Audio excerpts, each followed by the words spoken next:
Okay, so this is probably going to be more of a talky type video. Not really too much in the way of gameplay, I suppose. I am playing Elite Dangerous, but I'm using this as like a nice relaxing thing. I'm on my way out to the Horsehead Nebula. Thought I'd go take a look and scan some places on the way and things now that I've finally got this little hauler up and running. It's a video that I've wanted to... I think I've wanted to record for a long time, but I've kind of put it off. Something that, I don't know, I guess I've always had things I wanted to say and things that I just never have, I suppose. But I thought that maybe this might make me feel better in some way. I don't know whether I'll ever actually release it or upload it or anything. But maybe it's just something for me. I don't know. Kind of like an inward, outward therapy, I suppose. You can tell that I'm nearly at the nebula now, can't you? Because it's very red.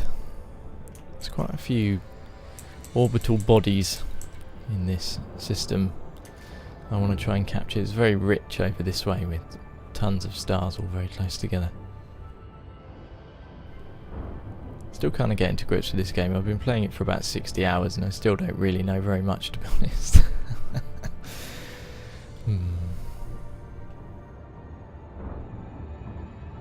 But yeah, I've been thinking long and hard about things that I do that aren't work or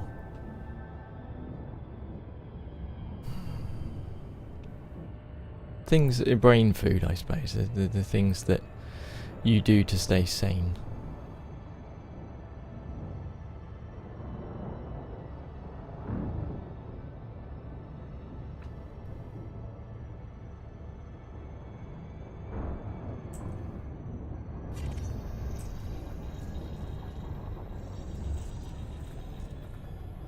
I'm actually finding it difficult to collect my thoughts in any kind of order at the moment.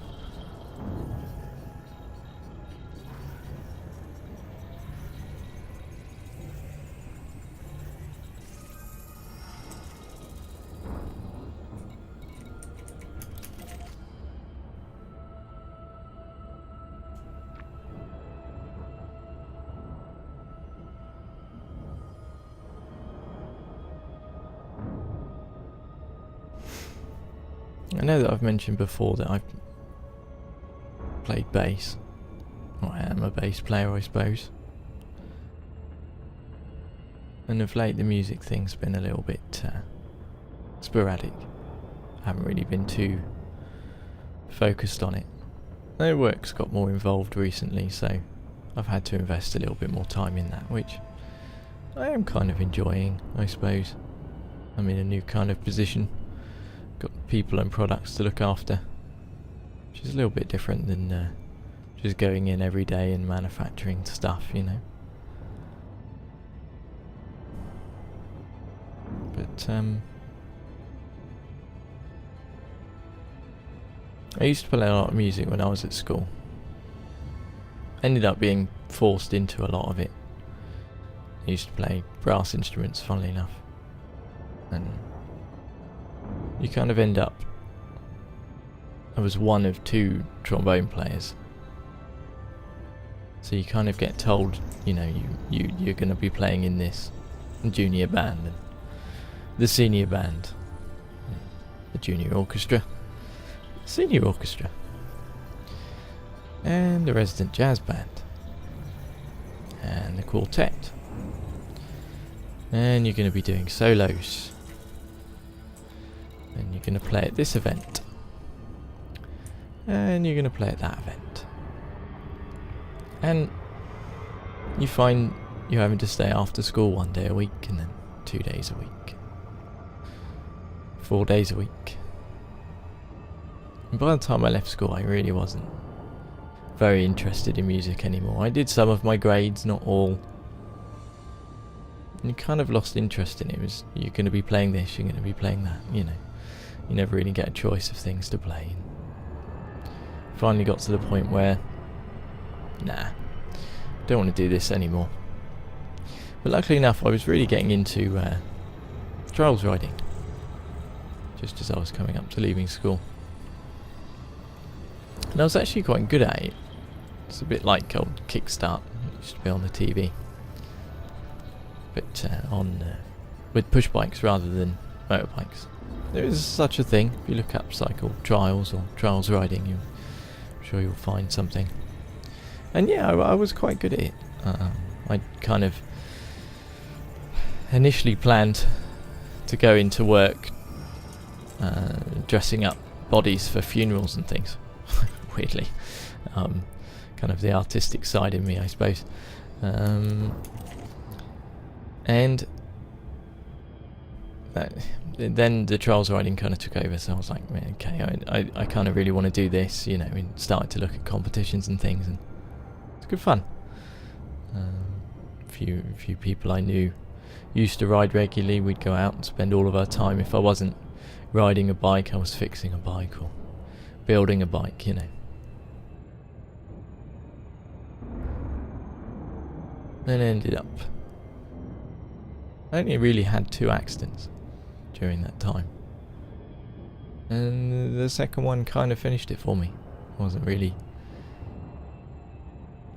in the mood after that.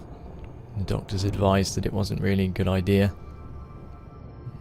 my back being the way it is and things, and probably best that I didn't continue. So it was a little bit weird for a time, because you kind of have everything, you know, when you're younger, you really have everything kind of organised, and you think, yes, this is what I'm going to be doing, and you plough all of your time and energy in it, all your eggs in one basket, as it were.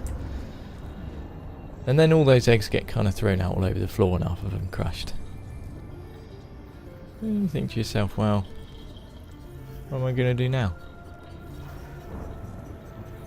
I suppose a lot of people in those circumstances can either, you know, lay down and call it quits, or sometimes people turn to drink or drugs of some kind. But right at that time I had a neighbour that I'd gone to school with, and he was kind of getting into playing some music and stuff. And being left-handed, I never really looked at guitars and things. I mean, I tried them at school and things, but they're always right-handed ones, and no matter how hard I try, I've never been able to play a right-handed instrument. It's weird, although I can play brass instruments right-handed, guitars were like, my brain couldn't compute that, so I'd always just kind of written it off.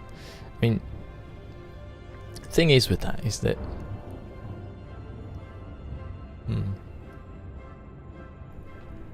there wasn't, internet was kind of a new thing back then, just kind of coming about. It wasn't something that you could just hop on and Google it, you know. If you didn't know about it and you didn't read about it in some magazine or something somewhere, you just didn't know. But he said to me, he said, you know, you can get left-handed guitars and stuff, and I was like, really? So when I found out about that, I researched what I could and bought something from a local shop and started to have a bit of a play around, you know. Actually started off, I think, on an upside down right-handed guitar, and just learnt with all the strings up the wrong way, and then when I did actually get a left-handed instrument, I had to then relearn because the strings are now round the right way. And I know people say, you know, can't you just get a right-handed guitar and restring it like old Jimi Hendrix or alike? But it's not quite the same, you know. You've got the knobs and switches are all in the way of where your arms like to sit, and you've got a cable poking out under your armpit or whatever. And I mean, back when Jimmy was playing, obviously you didn't really have much of a choice, but you know, nowadays there is more option. There's still not that much option in the left-handed market, but there's still tons more than there used to be. To cut a long story short, I started playing bass. I realised that was the thing that was kind of, I was drawn towards, I suppose, being playing bass instruments before, of different kinds. It I suppose a natural progression. It's the same clef and everything. Kind of made sense. So I never really had any lessons when it come to bass playing. I just kind of picked things up as I went along, listened to songs and looked at tab and whatever else. And within 6 months, I was playing in a punk band, of all things. I've never really been stuck on one genre of music, you see. So I just kind of, music's music to me. I just play whatever I want. So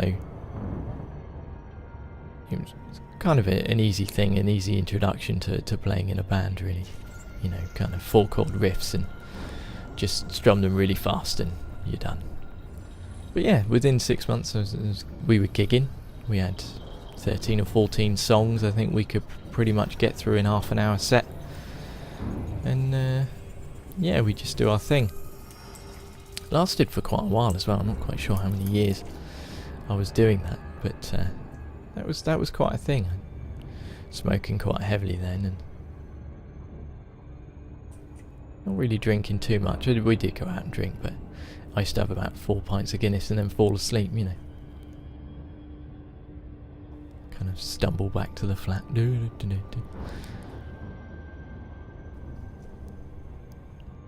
But things happen. Kind of started to fall apart. Wasn't really working with everyone, either drinking or doing this and that and the other. You know, we did what we did. We had lots of really, really good gigs. Met loads of cool people. And then I joined the Grimmers, which is partly where my online name comes from, Bobo Grimmer. I was in kind of a band with a work colleague just beforehand called Bad Bobo, and we do actually have an album's worth of material that we never really properly released, and as far as I understand he's actually been re-looking at it, so it would be really good if we can actually get that kind of finished. I don't know if we ever will though, but yeah, that's kind of where the Bobo came from. And then when I joined Brothers Grimmer, obviously that's where Grimmer came from, and kind of become Bobo Grimmer and have been ever since. Let's not hit that place. Let's see, I think we've explored everywhere here. Yes, cool. Let's go to the next system. Frameshift drive charging. Thank you, love. So I think the Brothers Grimmer stuff was probably the best thing that I've ever done. There's a very special thing that happened there. Spent best part of 8 to 10 years with them, and I suppose technically I am still with them. We played a hell of a lot of gigs all over everywhere. It's been really good fun. I suppose some aspects of it has started to become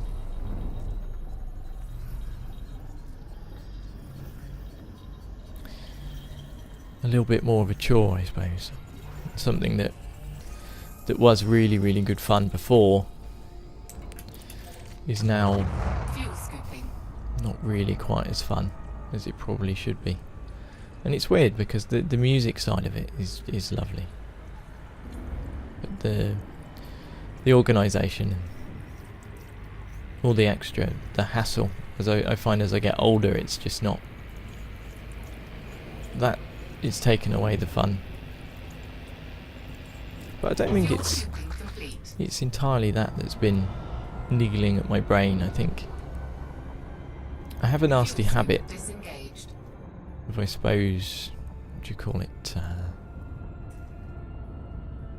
kind of try and sabotage everything that I put my mind to, whether it be the trials riding or getting back into the music or painting. And now obviously I'm been trying out the YouTube videos and such for the last year or so, And I think the organisation of having regular videos, I mean, I've been doing 3 a week now. I haven't missed any, regardless of whether it be Christmas or birthdays or holiday or wedding and all sorts. I've had a very understanding other half. It's allowed me to put time aside to make sure videos are uploaded and responding to comments and having time to record and edit and things like that. And it's been really nice. I've had lots of very positive comments and it's been really surprising and really nice. But this sabotage thing that I was on about, I actually did try 5 years ago to try and start riding again. Just, I thought, screw it, you know, let's give it another go. And I bought loads of stuff. I got all the gear again. Shin pads, helmet, gloves. Researched all the new gear. There's lots of new bike parts. Back when I was riding first, the Pashleys were the in thing. And people like Megamo were just appearing. And companies like Echo and Wood didn't exist. I think Magira were fairly new. So I had a lot of research to do, which was great. I really got into that. I really enjoyed talking on the forums and finding out about all the latest gadgets and gizmos and what was the lightest bike I could get and the best tyres for the right grip and flexibility for the types of riding that I like to do. All the different types of brake pads and things, blah blah blah. But I finally got myself a bike together, and then I found that I couldn't really go out on it. There was something in my head that was just stopping me. And I tried, and I had a few minor accidents, you know, cut my shins up pretty bad, smashed my face on a rock, dove my chin in pretty bad. It's quite funny, and took a little while to heal that.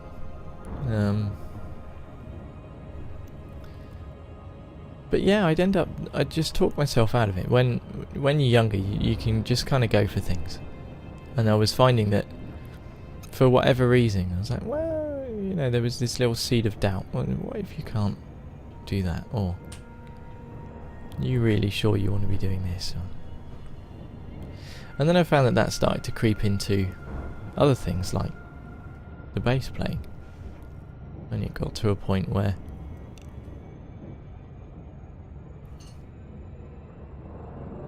it was not really being able to enjoy even just jamming. Like, I'd be playing, but my mind would be going 100 miles an hour with all sorts of silly things, from what ifs to, you know, is that look that the drummer's given me a good one or a bad one? Is what I'm playing actually right for what's going on?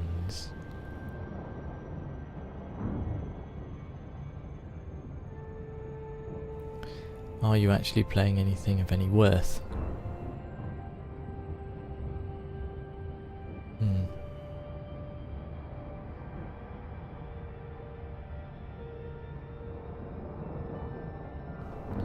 And that's actually gotten so loud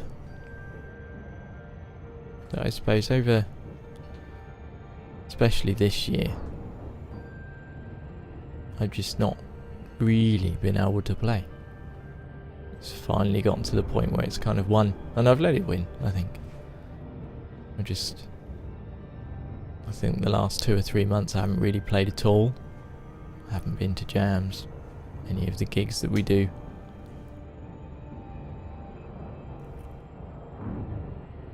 And the guys are carrying on. They're kind of doing it as a 3-piece. They haven't replaced me yet. I mean, the other 3 are brothers, so, you know, it kind of works out. I'm just brother by friendship rather than blood.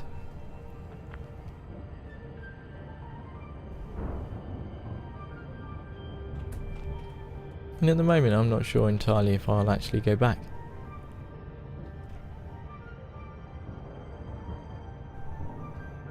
You know, maybe I need a break.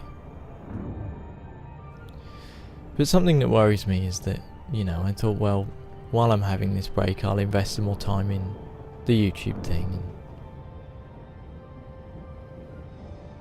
And I'm concerned that this thought process, this rumination of mine, is just going to stretch over into anything that I put my hand to.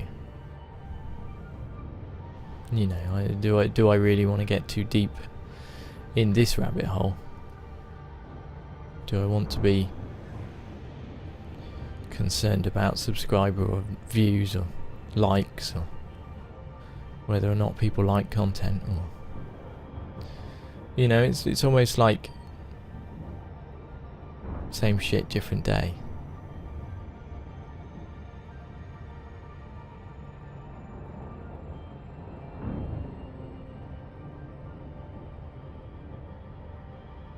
I mean, I suppose I'm what, 32, pretty much. I've got quite a bit of life left. I never realised actually just how quite far away this other sun is. Blimey.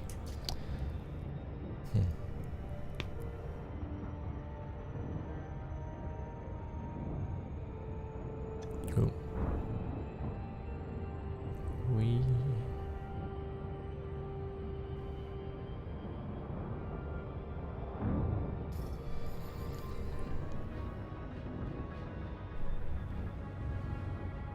Well, here we are, we finally made it. Try not to actually fall into it.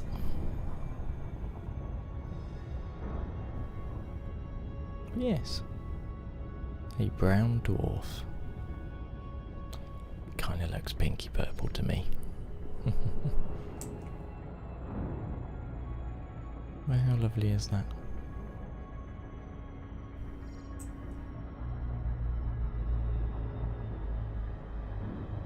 Very nice. Let's have a look at the next place that Frameshift drive charging. I'm on my way to.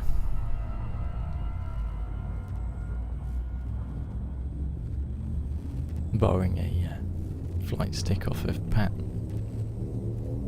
which is very handy. It's made it a lot easier playing this with a stick. 2, 1, engage.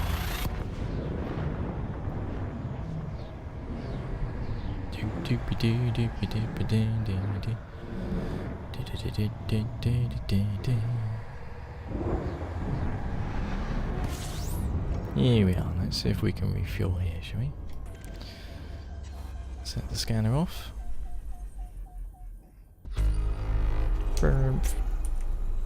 Set towards him just in case. Get it scanned first, and then there's a few things to look at. Yeah.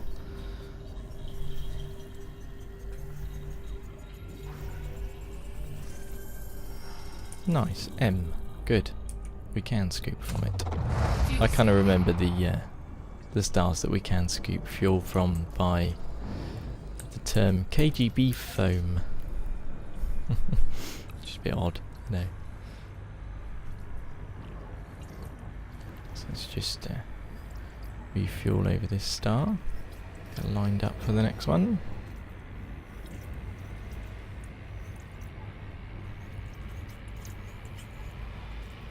Nearly there. Fuel scooping complete. Nice, let's get away before we overheat. I do have a few heat sinks just in case.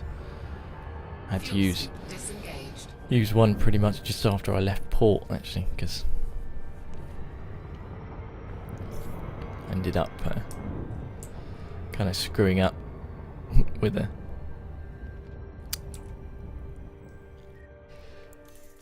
refueling.